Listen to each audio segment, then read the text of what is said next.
proud, the brave. If to you our souls to save, wailing song, the young, the old, one is silver, the other gold. Okay, welcome everyone to this special edition of the Chance to Have It All show. We are here with rock legend, icon, bass player, founder of the group Redbone. Of course, all of his fans will know. Hi, Pat. Welcome. Hi, thank you. Thank you so much for being with us here today. Today's going to be a different, my pleasure. Different kind of a show. Today is an interview where I'm going to be asking you just questions. I want to talk about your whole life because you are such a fascinating person and have gotten such notoriety your whole life. And even more recently, people just want to know about Pat Vegas. You are literally an icon in the community now in the music world, and we're just so happy to have you here with us. The proceeds from this webinar are going to a great foundation that Pat and I are starting called Magic Bus, by which we are organizing to get grammar school kids to their sports practices after school. I know probably a lot of parents are scared to have their kids ride public transportation or get home too late, but our service will be free and pick them up wherever and drop them off back at home after their practice. We're really trying to get kids back out into the open, into the air, and off their phones. Right, Pat? That's right. I mean, so Pat had the great idea for Magic Bus, so that's what the proceeds for this will be going to. We'll be keeping the public updated with Instagram pictures of the kids and the games and all the things that we're going to be involved with. I'd like to say hello to Mike, our engineer, right off the bat. Hey, Mike. Hey. How are you? Good to see you guys. Good to see you, too.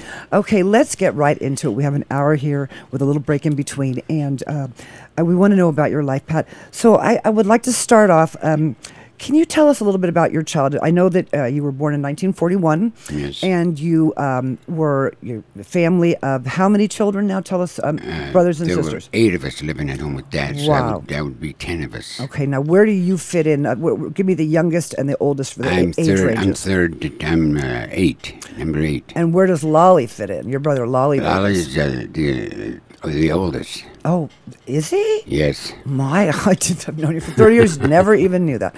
That's crazy. Okay, now you grew up in Fresno, California, correct? Yes. Or for around from what ages? From birth till like when? What would you say? How old were you? Till I was probably 13. 13 years old. Okay, so Fresno was where you got a lot of your influence, and maybe for the songs Jericho. Yes, I worked for the radio station And things there. like that. So tell us just briefly about your life from 0 to 14 at home. Was it a struggle at home? What was the home life like at home for you and Lolly? Well, we had a deal. Period? We had a deal for ourselves because there were so many kids involved. So I'd had to iron my own clothes and get dressed on my own and go to school. You went to public school or Catholic school? Public school. Oh, you did. Okay. And I entered some sports events there in school. And Was stuff. there ever food shortages? Was there ever you guys just Always. Always. We always have limited funds-wise because my dad had one job and it didn't pay that big. Tell the story about your brother Lolly just quickly because it's so funny. He was so hungry one time. What was it that he took your dad's lunch and was willing to take the beating? What was it? Dad used to buy his lunch meat for his lunch every day, right, to take to work. So Lolly came home hungry one night, and he ate the whole entire...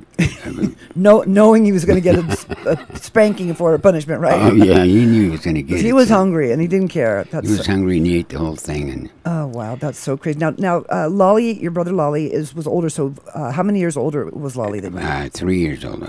Okay, so did you, a lot of times when, you're growing up, you're not real close, super friends with your 4-year-old or 3-year-old brother, right? Because when you're young like that. Was it like that, or did you all have the same friends growing up, you and Lolly? Or? No, he had his friends, I had my friends. What was the dynamic between you and Lolly growing up, if I may ask, as far as... were you punk him or he punk you? Or No. He used to get me in fights. That's what he enjoyed. Explain. He had fun.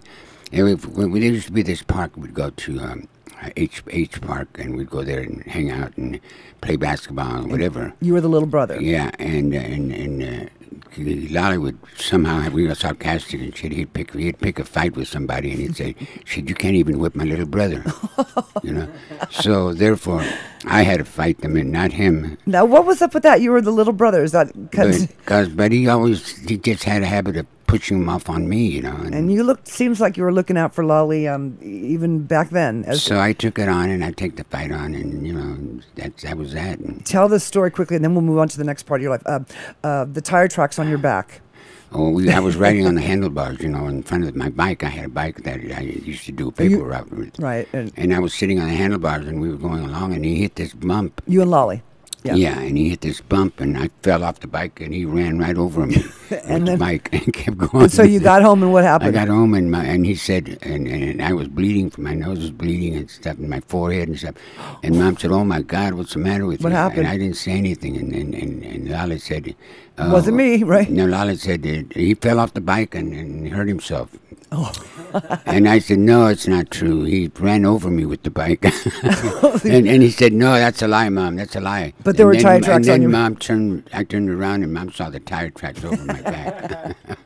Well, so the dynamic starts at a very early age. Okay, that's hilarious. All right, let's skip on now to your move to Salinas. The family moved to Salinas at one point. Mom and Dad split up. Okay, they split up. So then what happened? Is this where you talk about your life then when after your father was gone, and you still had many younger sisters, right, yes, and brothers? Yes. So what happened to Pat Vegas we at moved that to point? Salinas, California. And I went to Salinas High, and my sister Marie. But there were all these kids, all of us together, and Lolly had left and gone to Los Angeles. Now, talk about that real quick. So during that time, you moved to Salinas. Now, Lolly, being 4 years older than you, I guess he was 18, right, at that point when to move out. And so he just took off and... He wanted to pursue a singing career, on his own. Now, by himself. So what by was... himself. So he...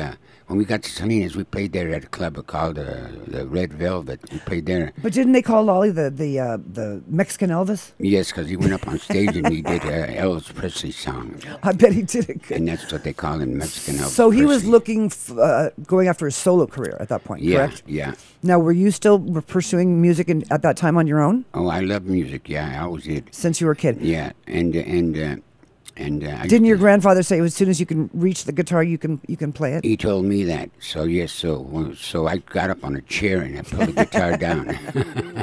That's so cute. And he gave it to me. So that was the first instrument we had. So now I want to jump to the Coca-Cola contest.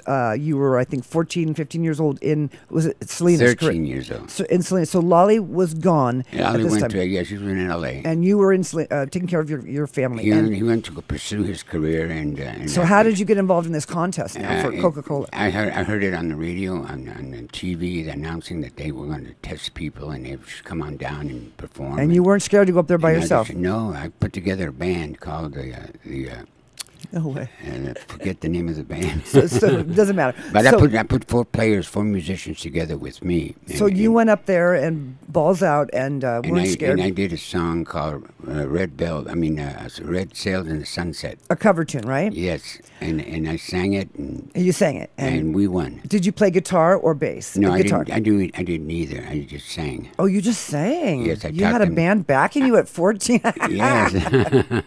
I love it. Okay, so you won. I won. Yeah. How many people were in that contest? There was many, many, many. And you won first prize? Yes. And what did that give you as first prize? It gave me a check for $25,000 plus. $25,000? Yeah. No. Oh, Seriously? Yeah, plus some equipment, some musicians. Wasn't it a trip somewhere also to Hollywood or no? Yes, no, it was a trip to Los Angeles. Oh, to Los Angeles. The 25 was to pay for it. Wow. But you were only 14 years old. You couldn't leave your family. I know, I couldn't leave my family because I was helping support the family. So normally everybody would take off at that point and go start their career, but you couldn't do that, right? I couldn't. I had to stay behind and you had to stay help behind. my mom, wow, raise that's the kids. very admirable. So I stayed behind and I helped raise the kids. Now, why wasn't Lolly worried about staying home with the kids? I have no idea. Well, that was okay because thank God that you were there. I couldn't think for him, No. I was just curious because he's not here to ask. So I stayed behind and I helped raise the kids to where they were old enough to be on their own. Okay. And then at that time... And were times hard there as well then for your mother, obviously? I was 16 then. Wow. So Mom says to me, okay, the kids are all grown up now, son, so... you were 18, not 16, right? 18, yeah. Yeah. Says, you go pursue your brother. Your dream. Oh, go check out your brother. And pursue your career in music. Was it that Mom asked you to go check on your brother and also just that, or go do your Go help Lolly. dreams Go also? help Lolly. Go Look help after him. Lolly. So once again, Pat is out there helping Lolly. I just get, I find it fascinating how these dynamics start off. You know what I mean? Might get at a certain young age, and I they know. the keeps patterns keep going. So So now, my intention was to go down there to L.A. and see what he was doing and try to help him out. You know. okay. Help So him. now. See, but I had won this contest, and I was supposed to go to L.A. to this label. But you just missed that opportunity. and get a recording contract. Right. And I never did. So Did you want to? Was your dream at that point to go into LA and do a recording contract with your brother, or did you want to have a solo one? no, my intention was to go and look after my brother and see what he was up to. Wow. And then pursue my career in music. Family is very important to you, then, obviously, even Yes, back then. Yeah. yes. I can see that. That's So when super cool. when I got to L.A., I found out that he was working at Sears Roebuck. Yes. Talk to us about that in part the of your life shipping now. department, because he tried and failed and couldn't get a deal, couldn't talk to anybody. He was fairly shy anyway. Yeah, I was going to say, Lolly was Lolly shy, and as far as like, being outgoing and going and getting a gig and jobs. he was. I see you as the spokesperson. And so I went there and I saw what he was doing. He was doing nothing. He was just working at Sears Roebuck. Staying with some family, right? Yeah, and staying with family. And the family pulled me aside and told me, listen, he's been here a long time. Oh, no. I think he should go on his own. And so... In other words, take your brother out of here. Yeah, We're not in other sick of him. words, take your brother somewhere, you know. So... Wow. So I... So what did you do at that point? I had a talk with him. I sat him down and said, listen, Ollie, I think they want you to move here. And He had no clue, we need probably. to get out of here. We need to move out of here. Wow. And he said, okay, so... Now, he trusted you at your judgment at that time? He trusted you? Yeah.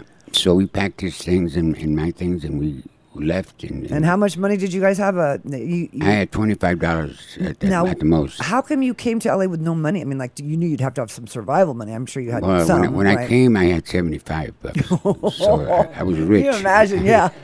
Wow, that's crazy. This But is I so wasn't fast. scared. I wasn't scared. I was going to say, were you scared? I wasn't scared that I wasn't going to survive. I mean, I knew I could survive anywhere. So anyway, Did you feel confident in your talent? I was always confident. Did you, to get Lolly, lure him away from his supposed solo career? It took me. No, I didn't pull him away from his solo career. He was working at Sears Roebuck. You understand? But I'm saying the idea of him having his solo career and say, let's do this together. No. But I always wanted it for him. You know. Yeah. I always wanted him to have his dream. That was his dream. At what point did you introduce the Pat and Lolly idea, Vegas? No.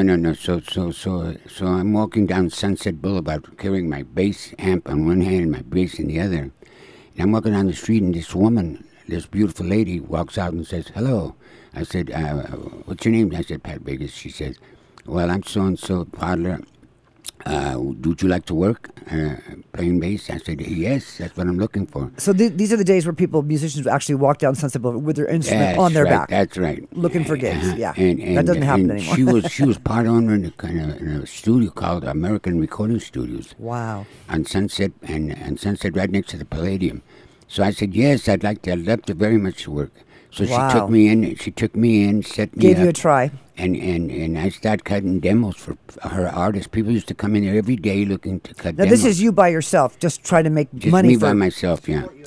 So I got in there and I started playing these demo dates for different artists. Name some artists that you did some cuts for. Just session work, rather. The guys that did Alley Oop. Didn't you do like for Elvis? I heard. Yes, they did Alley Oop Oop. Remember that hit record? Oh God, I forgot. They hired me to do that. Those recordings, and that's where all those 45s come out of the woodwork. Right, and Kim Fowley and all these different people that were recording. They're young artists that wanted to make it.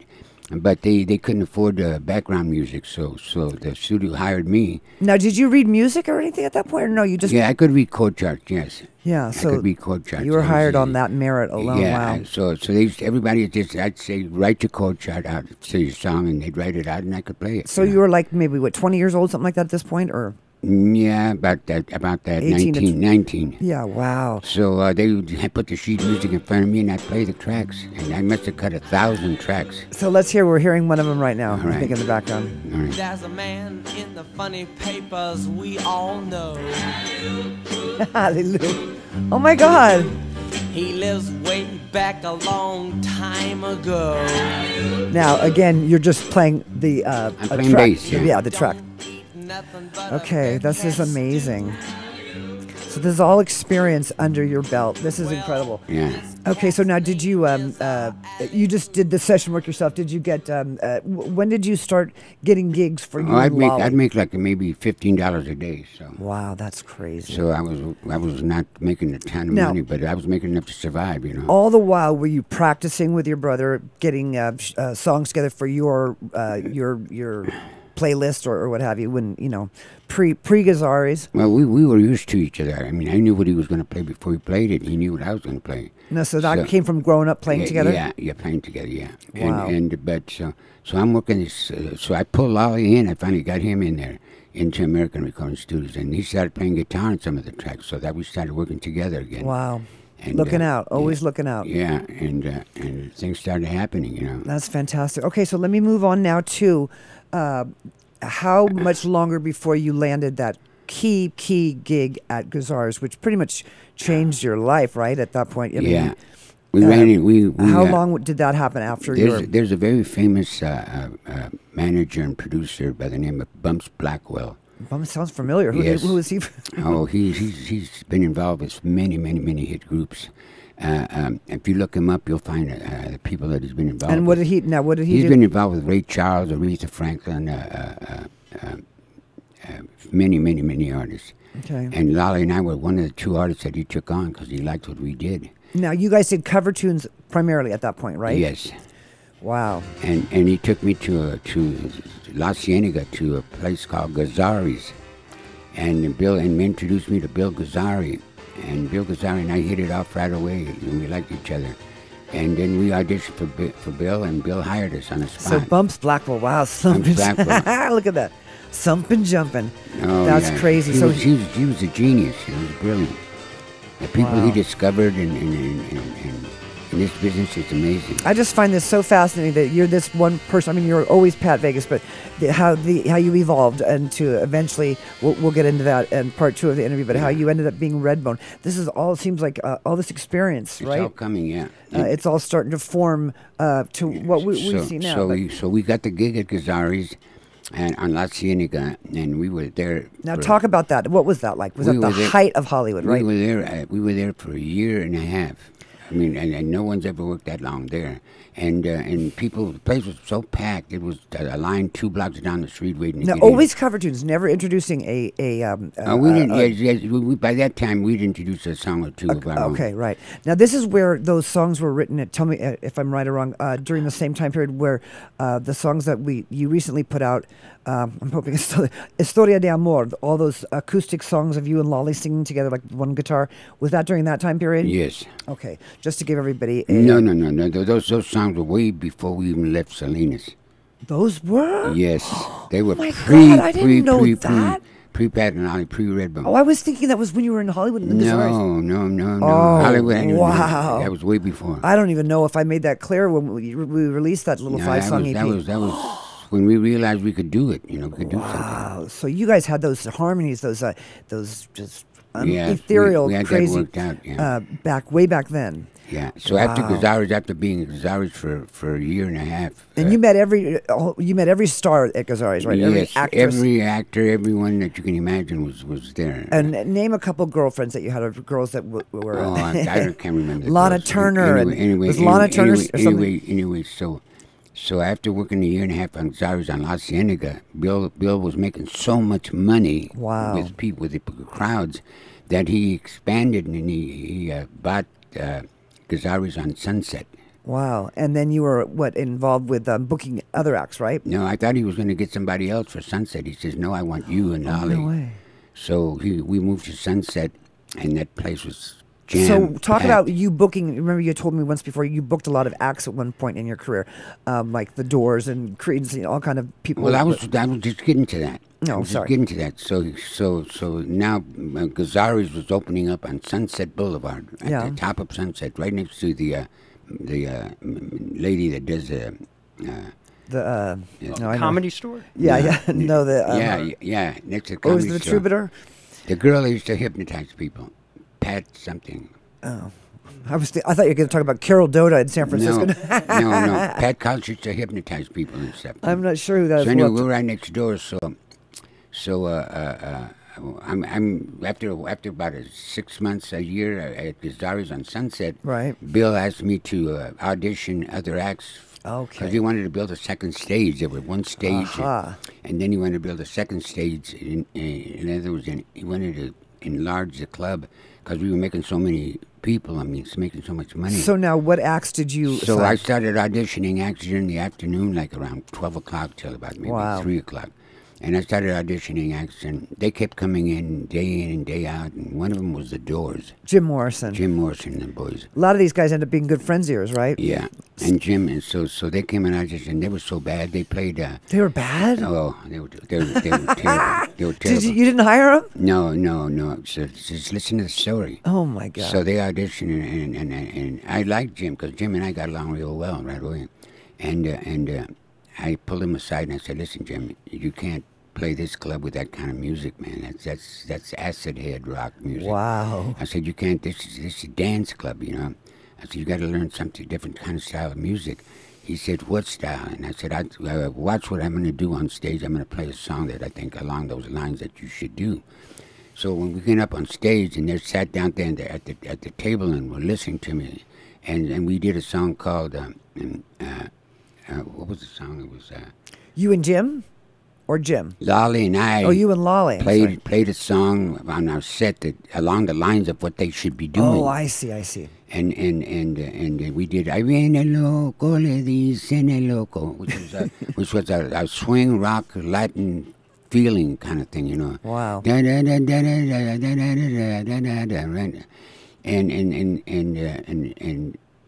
I did it a couple of times for them guys that night. You think that influenced them?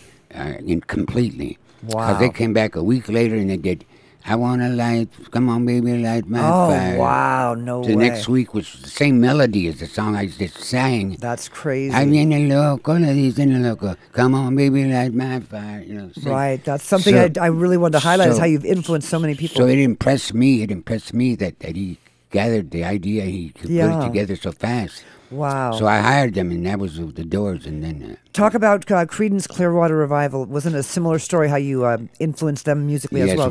Talk about that. We worked at a place called PJ's on the corner of La Cienega and Santa Monica. Yeah. And we had an off night from Gazzara, so we went there to play that off night, you know. And we do our regular music set that we always did, but then we had something. I was working on a new project with the group, and we used to put on bib overalls, and we used to do a set called. Oh God, I'd love to get some photos of that. We used to do it was called a Creole Cajun night. Aha. Creole Cajun night. Okay. See, there was no such thing as Cajun music or Creole, none of that. There wasn't. No. So I just made it up, you know, just off the top of my head. Wow. Creole night. So we always dressed up in bib overalls, right, and T-shirts. And we did our Cajun music, like Nicky Hokey. Right. Nicky Hokey. Interesting. Band. I know where this is going. Okay, go ahead. And the band that was playing opposite us on the other stage was called Willie and the Poor Boys. That was playing the other stage next to us. And they used to sit there and listen to us all night. Now, who was in Willie and the Poor Boys? Creedence Clearwater Revival. Those guys, right. Yeah. Dan Fogerty and all that. And they left the club after a month of playing together. And all of a sudden I heard this album by a group called Creedence Clearwater Revival doing what we did. All the same changes, all the same chords, and close to the same melodies of all our Cajun music. Okay, this is where this icon thing starts coming in because you have influenced so many people, and people aren't even aware of it. And they're the one today. They took off #1 album in the country, #1 group, and we're still at Gazzari's, you know. Wow. So I got a little bit, perturbed about that. Yeah, that seems to have happened a lot. Yeah. So we continued and that is just crazy. Finally, I came across my idea for Redbone. Okay, before we get to the Redbone, that's going to be in part 2 of this interview. Again, we want to thank everybody who is participating and watching this podcast because the proceeds are going to a nonprofit called Magic Bus. Pat thought of the name by which we will be transporting grammar school kids to and from their sports rehearsals after sporting She practices. will. She will. I will. After school, and we will be having drivers and little buses and magic buses and things like that. At any rate, Magic Bus, thank you so much for supporting this webinar right now. And thank you, Pat Vegas, for this part one of this great interview. We're going to have some quick messages, and we will be back with Pat Redbone Vegas and part two of his life interview about his lifetime. Pat Redbone Vegas. Stay with us. Thank you. We all search for meaning in the madness, truth in the struggle, and light in the dark. What it truly means to be who we are. But you must remember, we are so much more than who we are in this life. So much more than our image, our skin color, our gender, our upbringing. We are vibrational beings, all looking for the same thing: to heal ourselves in hopes of healing others. This is your time to take back your power and heal your inner world first. Because once our light shines within us, it will overflow into those who need it most. Modern healing with ancient modalities, whose Frankie represents who we are at our core. We are all souls. We are all the same.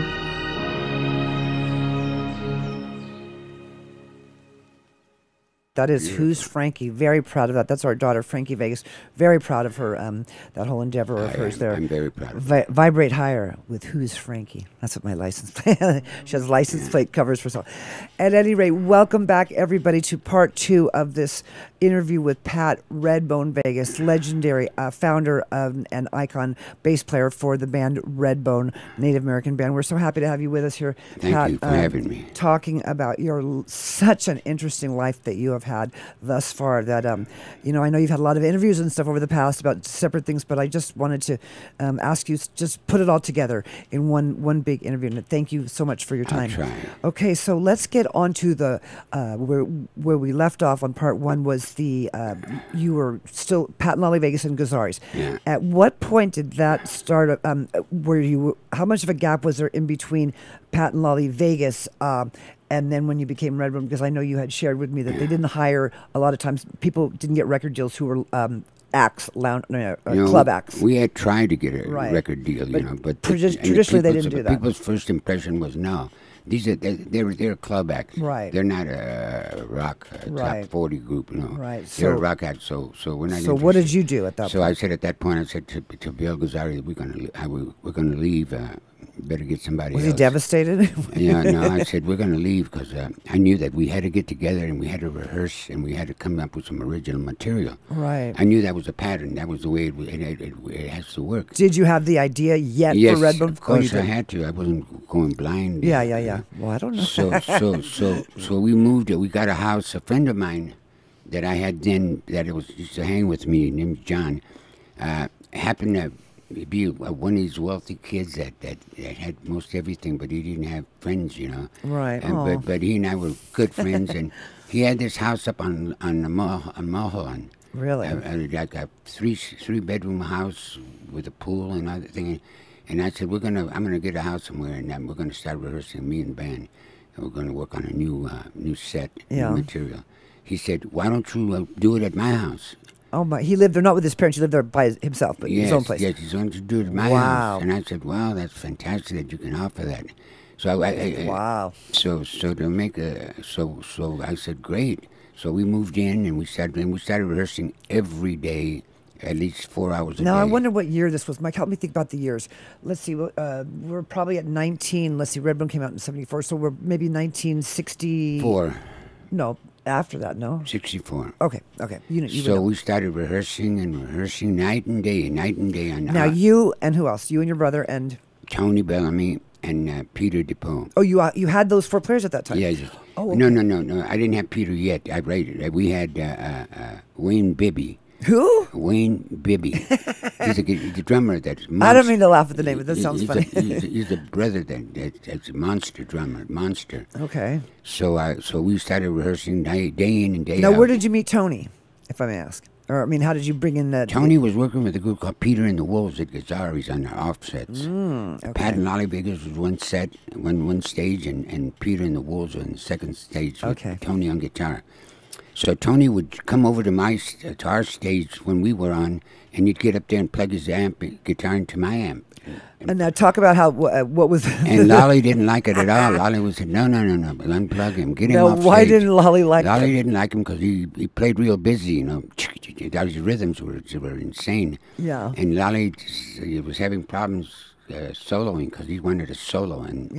Yeah. And Lolly had a little bit of an ego too, a little bit. Yes, he didn't want Yeah. Tony at first, and I finally told Lolly, "You're gonna have to settle with it. You're gonna have to deal with it." Right. So anyway, Tony came up, plugged in with me, and we played. So Tony and I got real tight. My bass playing and his rhythm guitar. Sounds to me like you're pretty much the band leader at this point, right? Well, he was working with my bass playing, so it got real tight, so it didn't get in Lolly's way, you know. Aha. So that's how it worked. You accommodated everyone, yeah. And so we were going this way for about a year, and with the idea of Redbone in mind, or just Redbone in mind. okay. And so when we went to rehearse at that house, I hired a drummer by the name of Wayne Bibby, who was a monster drummer. So we moved into the house over there, and we started rehearsing day in, day out. Native American too? Yeah. No, he was native. He was African American. Oh, okay, right on. Yeah, he was black, and he was a monster drummer. Wow. And a good friend of mine, and we played together. So Now, didn't Jimi Hendrix want to join your band too, the Redbone let band? me finish. Anyway, so here we are playing with Wayne Bibby, and we were cooking. I mean, cooking. So anyway, Bobby Womack, who's a good friend of mine, walked in one day and heard us playing. He says, "Wow!" He said, "Pat," pulled me aside and said, "That drummer is a monster." I said, "Yeah, he is, man." He says, "I got a drummer for you, man. I got the perfect drummer for you." I said, "Oh yeah?" He says, "Yeah." I said, "I like Wayne." He says, "But this guy, you got to hear this guy. He's full-blooded Native American." And I said, wow. "Oh, no shit." I said, "No shit." He said, "Yeah, no shit." And it's great. And this ended up You to got to be hear him. So that was the end of the conversation. So then we went back and rehearsed, and then I went home, and I came back the next day, and I parked my car, and I heard the guys jamming up there in the house. And I heard them jamming, and I liked what I heard, you know. And I walked in, and it was Peter DePaul on drums. Oh, wow. And I said, "Wow, this guy is good, man. He fits the group much better than Wayne Bibby." Wow. So we traded drummers, me and Bobby Womack. Wow. And that's how Peter came into the group. That's crazy. Okay, so let me ask you, what are some of the first songs that once you did have your four guys together, forming in your mind this Redbone idea, what were some of the songs that you would rehearse? All original tunes at that point? Crazy Cajun Cakewalk Band. That was one of the the first ones. And what else? And prehistoric rhythm and all the different songs we started rehearsing. So it didn't, okay. We rehearsed so much music that we had 2 albums ready to go. Wow. Okay, so that's what my next question was. Okay, so you're rehearsing Redbone, you're getting the 4 guys together, you're rehearsing like crazy. At some point, obviously, what point did you feel that you were ready enough to then try and go get a record deal, and how did you get that record deal? I spoke to my friend. I had a friend by the name of Paul Lagos, who's a drummer and plays with a lot of different groups, and he's a great person, a great drummer, great friend. I told him, "Hell, we're ready to take the next step." So one day we're rehearsing, and he walks in with a guy by the name of Larry Cohen. Okay. And Larry Cohen was just signed by CBS Records to start his own label, you know, for CBS Records. Really? And he brought him down to hear us. That's how Paul thought. I thought Clive Davis signed you guys. No, listen to the story. So anyway, Larry sat down with Paul Lagos, and we played a complete set. Mm-hmm. And Larry Cohen says, "Meet me after the rehearsal." Larry Cohen says, "Pat, meet me at CBS Records at this address at 12 o'clock noon tomorrow." And so I did, and we met Clive. Clive Davis. At that point. At that point, Clive Wow. Davis introduced me to Clive Davis, and Clive says, "Man, I've heard some great things about you guys." And what songs did you play for Clive? A couple songs? Oh no, he had already heard us. Oh, on the like a demo or something? Yeah, he already heard us, and he says, so he gave Larry the go ahead to sign us. Wow, the great Clive Davis. Wow. Clive Davis. So Clive Davis signed us with his name on the paper To CBS. to CBS. Okay, I see. And the rest was history. No, okay, See, so now- Larry Cohn was just a producer. Clive Davis was the man that used to sign you. I see. You Okay, know. so the first album then on CBS that you came out with as Redbone in your full regalia, right? Mm-hmm. The full everything was. What was the name of that album? Was it? No, listen to this. Everybody goes in and cuts a single album, you know. Mm-hmm. Clive Davis says, I want them to cut a double album. Oh wow. So we're the first group to ever record a double album for CBS Records. Oh really? And it was Clive Davis who did it. And we did 20 sides. Oh my God! So for 4 albums? Yeah, no, 2. Yeah, there was 2 albums. With two A B on both. No, 2 separate albums. 2 separate albums, right? But It was a both, yeah. double album. Right, I understand. So that's what Clive wanted. So Wow. we did that. So now, how many albums did you have before "Come and Get Your Love" came into the picture? This is what I'm None. trying. No. I thought you had. I thought it was like one or 2 albums released, but not that I'm number not, one hit. you're getting way ahead of me. No, that's why I'm trying to chronologically. Okay. Okay, so you were signed by Clive Davis, and Yes, we went in and we cut a double album Okay, first. Double okay. album. That's done. "Come and Get Your Love" was not on It that was album. not on that album. Okay, that's what I was trying to clarify. Which Queen of New Orleans was? Okay, I see. And that's the one he wanted as a single, and when it was on the chart, it went to number 4. Oh wow. Okay. And things were starting to happen, because Clive was with us, and then we went to the next album. Now, what was the next album? What was it called? It was I can't remember the a titles. single album though. It was a single album. What yeah. type of songs that your fans would know were on that album? Just for just to throw it out I there. can't remember. It's too much. So anyway, so then the third album was when we did "Come and Get Your Love." Okay, so this is what I want to get into. I want to know about this song, "Come and Get Your Love." Talk about how it started. Lolly called me up at 5 o'clock in the morning, and I was at home getting ready to go to bed. Me and my girlfriend, and he says, "Pat, I think I got a hit song, man. You got to come over here and help me write it." I said, I'm not going to come over there and help you write it, Lolly. I said, either I'm going to go there and be the co-writer with you, or I'm not going to do it. I'm going to go to bed. And he said, no. He said, no, you co-write it with me. We'll write it 50-50. I said, all right. So then I told my girlfriend, and we packed up and we went over to the house. And it was like 3:30 in the morning. And I went there, and Lolly was there with his daughter and Risa and everybody. So anyway, I went into the music room with him, and I heard what he was doing, and he was doing the song, "I want to give you my love. I want to give you my love." I think you played that from years ago. So, cassette, that's what he was working on, and I said, I listened to it, and I said, So I said, leave me in here by myself with it, okay? So he left the room, and when he came back, it was, "I want to come and get your love." I changed it to "Come and Get Your Love." Wow. He said, "I want to give you my love." So I changed it to "Come and Get Your Love," and I put the bass line in front so no one would. So you boom, boom, boom, boom. That's right. I did that, and I put the track together, and I called it "Come and Get Your Love." And the bridge, that "Come and Get Your Love," that part. all too, right? that, yeah, and which is Integral. co-writing, which yeah, is writing absolutely, the song. absolutely. But he didn't. His girlfriend must have told him, "Don't give him half writers," because he refused to do my half writers. So it was 16 minutes long though in the beginning, right? Of Lolly's version. The way he did it, but The way he did it, I yeah. did it like this. Right, and cut it down to the. Yeah, I was raw, right to the bones. Yeah. And this song has whatever you did worked, obviously, That's because right. it gave you. See, I know how to make. I know the formula. I know how to make Clearly. records. But Clearly. I haven't had a chance to do it. So. Yeah. But I did this in You've had you've made some unbelievable masterpieces, Pat. Don't kid yourself. I mean, come on, chant. So listen to this part of the story. So we're in the studio, and I laid down the track with the guys. We got this great track sounding. Now Lolly wanted to sing it, so he tried for 30 takes. Why so many takes? He couldn't get it. He couldn't get the vocal on right. So finally, after about 5 in the morning, he had drank a pint of fucking Scotch or whatever, and he was loose, and he was leaning on the console like this, and said, "I can sing it now," But he was way stoned. I knew it. So, but I took a chance. I said, "All right, Lolly, you got one shot at it, baby. Let's do it." So anyway, I played the track. This is the vocal that you're hearing right now. Wow. He was higher than Georgia Pine.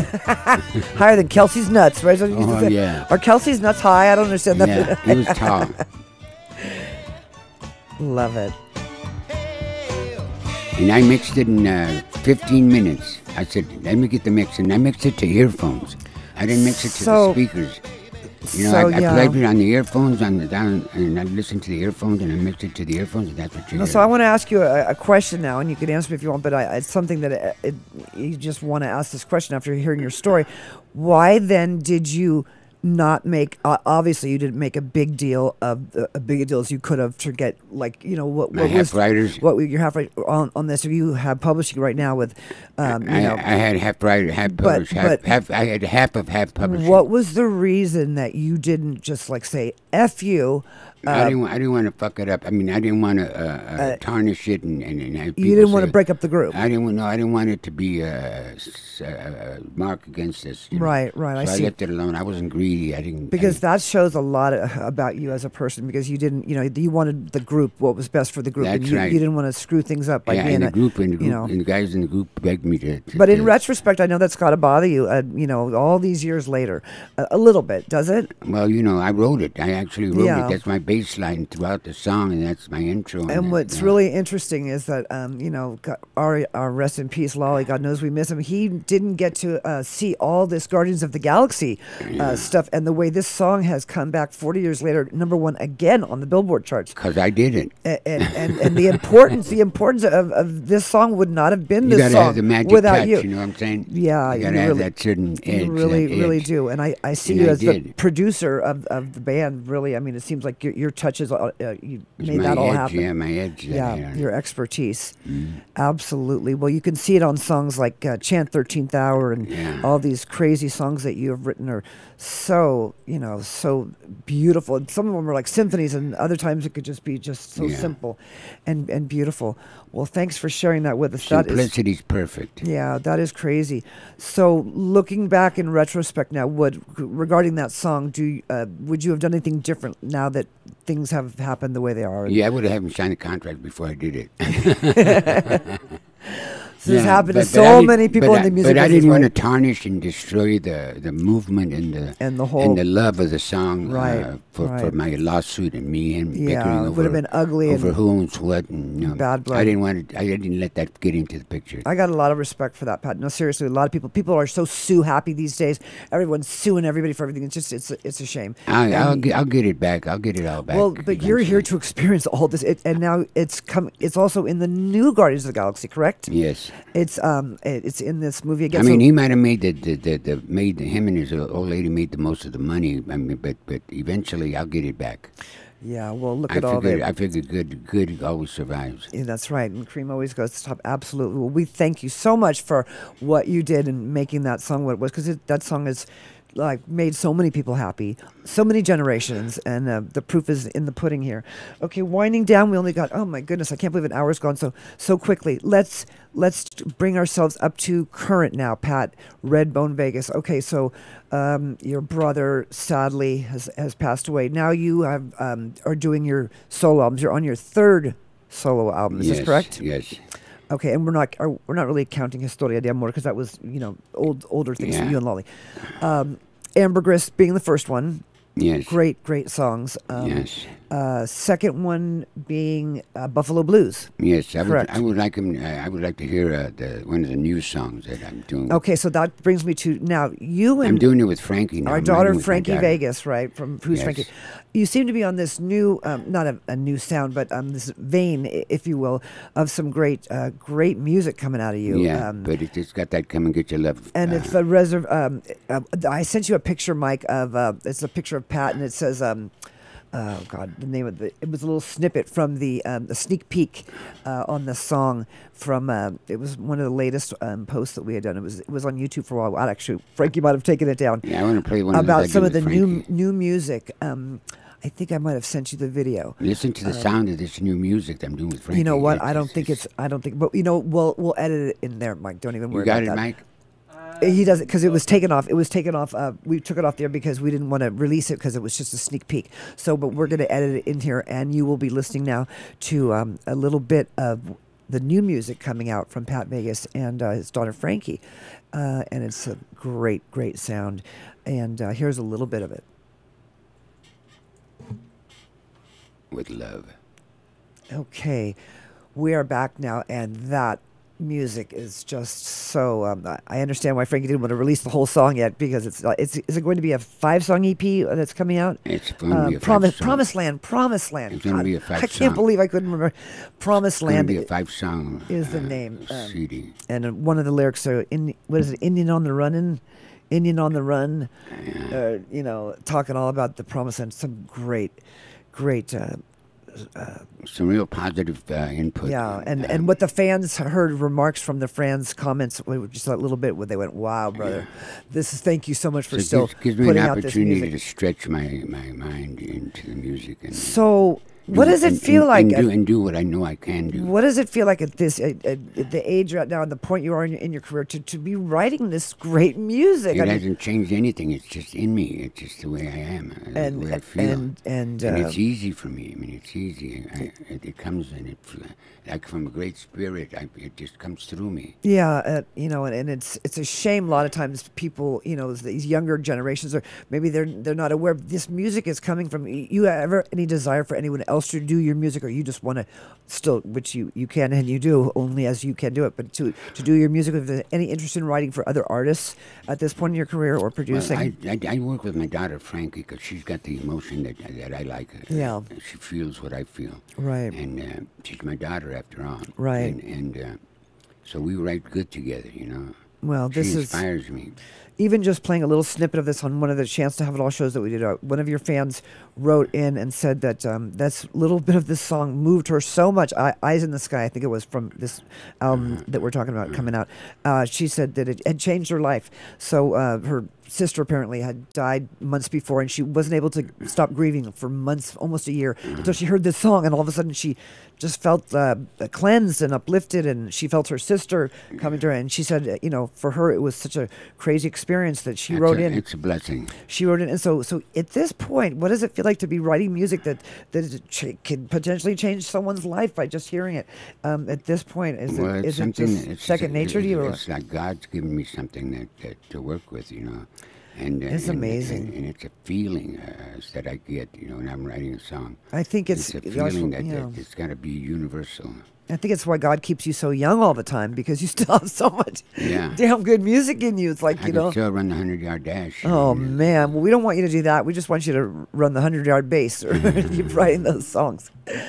Again, the proceeds for this webinar. Have you got one of those songs ready? Are like no. We're gonna put it on the edit, Pat, because he doesn't.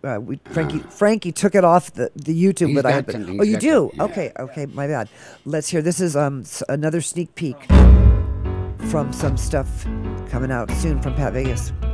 Here it is. Good job, Mike.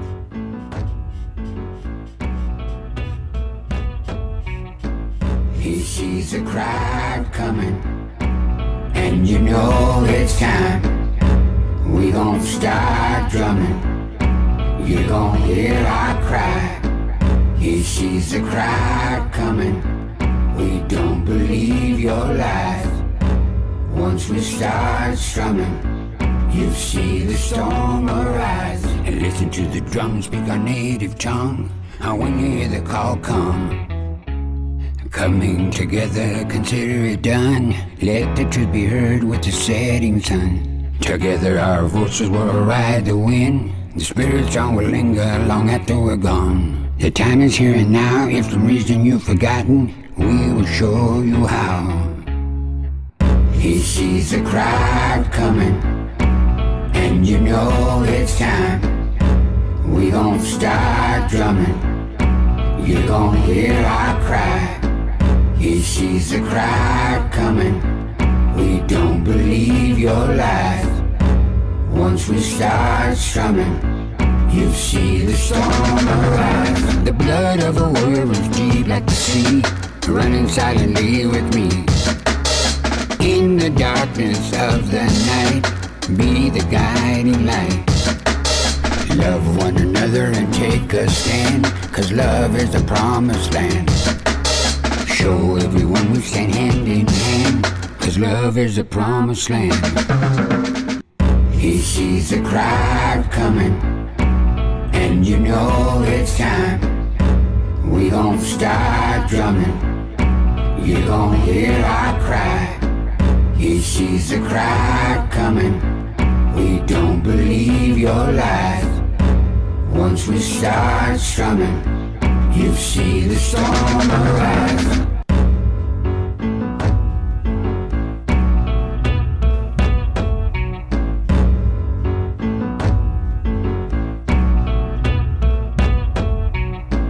He sees the crowd coming, and you know it's time. We gon' start drumming, you gon' hear our cry. He sees the crowd coming, we don't believe your lies. Once we start strumming, you see the storm arise. And listen to the drums speak our native tongue. And when you hear the call come, coming together, consider it done. Let the truth be heard with the setting sun. Together our voices will ride the wind. The spirit song will linger long after we're gone. The time is here and now. If for some reason you've forgotten, wow, that was a treat, because normally she doesn't let us play the whole song till the album's released. But thank you for playing that for us. So there is so much more to Pat Vegas than just Pat and Lolly Vegas Gazzari's Redbone. This is clearly a new chapter Yes. in your life, and you just keep on going. And we thank you so much for keeping on going and writing music like this. It means so much. And you have some fans out there, Pat, that love you so much. I hope that... I thank the Lord for allowing me to do this. yeah, it's so great. And I hope that people will support our new cause, the Magic Bus, and get these kids off their phones and out into the parks and stuff. And we want to thank Pat Redbone Vegas for his time Thank you. for sharing the stories of your life with us. There's still so much more we could talk about, but this has been a wonderful hour interview with you, Pat Redbone Vegas, and we just love you, and Thank your fans you, love Sally. you. Thank you so much. Thank you. And Mike, I want to thank you, and we want to thank everyone who's supporting this cause. Thank you, Mike. On the replay or on the Thank live you. version, and we will be keeping you posted as to all the things, the events and stuff that are going on.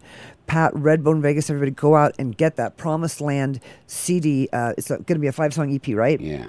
When it does come out, and buy that, check it out, because wow. Everything I've said, there's so much in between each line, in between each everything, that I just can't Yeah. fill it all in. It's whatever words you choose, you choose them perfectly. That's why you. That's why you're. Well, it's like what makes a great songwriter. That's why we interview the icons, to try to pick your brain. Again, we love you, Pat Vegas, so much. I Thank love you you guys. so much for your time, and love we'll you all. see you next time around. God bless. This is the Chance to Have It All show. God bless.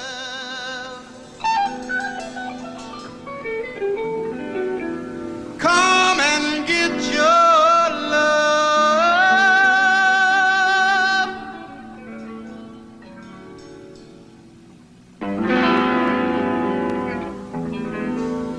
Come and get your love.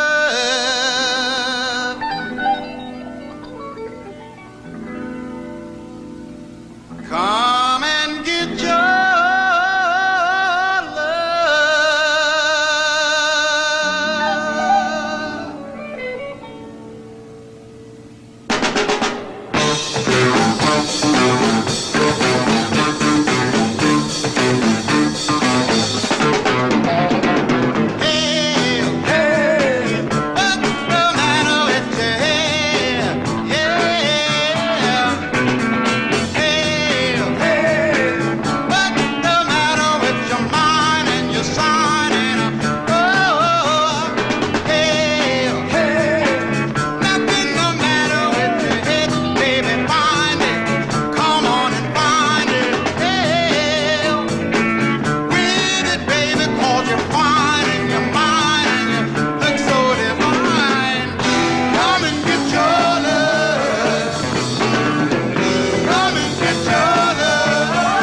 made a fine